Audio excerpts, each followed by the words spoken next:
पंतप्रधानांच्या आवाहनानंतर मुख्यमंत्री फडणवीस बुलेटवरून विधान भवनात दाखल, तर उपमुख्यमंत्री शिंदेंचा इलेक्ट्रिक कारमधून प्रवास।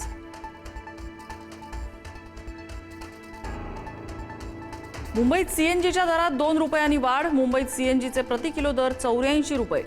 मध्यरात्री 12 वाजल्यापासून सीएनजीचे नवे दर लागू।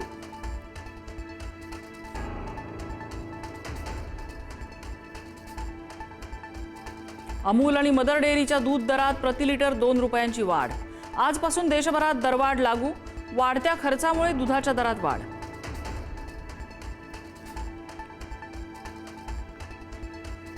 कोकणातल्या बागायतदारांचा उद्या मुंबईत मोर्चा। गिरगाव चौपाटी ते वर्षा बंगल्यापर्यंत मोर्चा नेण्यावर शेतकरी नेते राजू शेट्टी ठाम।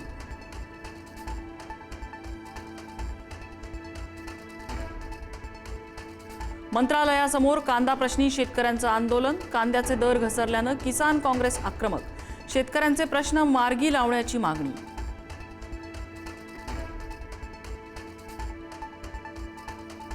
केंद्र सरकारकडून साखर निर्यातीवर तात्काळ बंदी।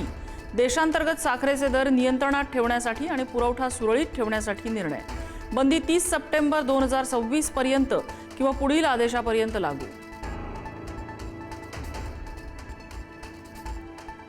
नीट पेपर फुटीवरून राज ठाकरेंचा केंद्रावर हल्लाबोल। शिक्षण मंत्री धर्मेंद्र प्रधानांचा राजीनामा घ्यायची मागणी। महाराष्ट्राने नीट परीक्षेचा विरोध करावा। राज्यातल्या मंत्र्यांनाही राज ठाकरेंनी सुनावलं।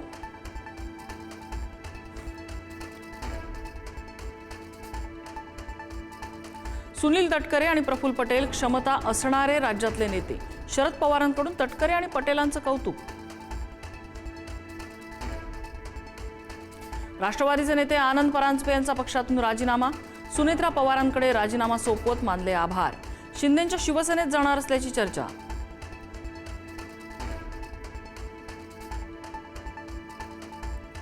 रुपाली चाकणकरांची मुंबईतल्या ईडी कार्यालयात सकाळी 10:30 पासून चौकशी।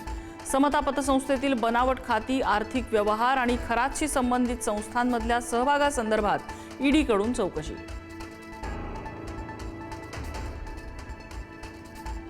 विधान परिषदेत नवनिर्वाचित 10 आमदारांचा शपथविधी। नीलम गोऱ्हे, बच्चू कडू, अंबादास दानवे यांनी घेतली आमदारकीची शपथ।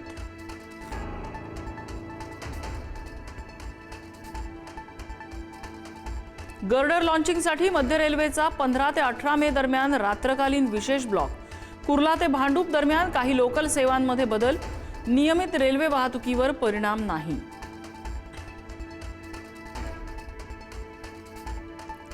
बीडमध्ये मोकाट कुत्र्यांची दहशत। 6 वर्षाच्या लहान मुलाला कुत्र्यांनी फरफटत नेलं। सीसीटीव्ही फुटेज समोर आल्यानंतर लोकांचा संताप।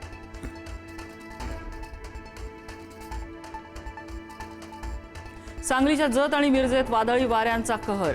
150हून अधिक घरांची पडझड, 2 जण जखमी। जतच्या खलाटी गावात वारा आणि पावसानं भिंत कोसळून 8 महिन्यांच्या बालकाचाही मृत्यू।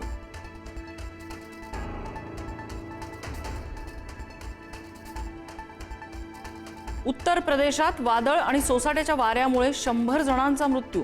प्रयागराजमध्ये 17, भदोहीमध्ये 16 तर फतेहपूरमध्ये 9 जणांच्या मृत्यूची नोंद।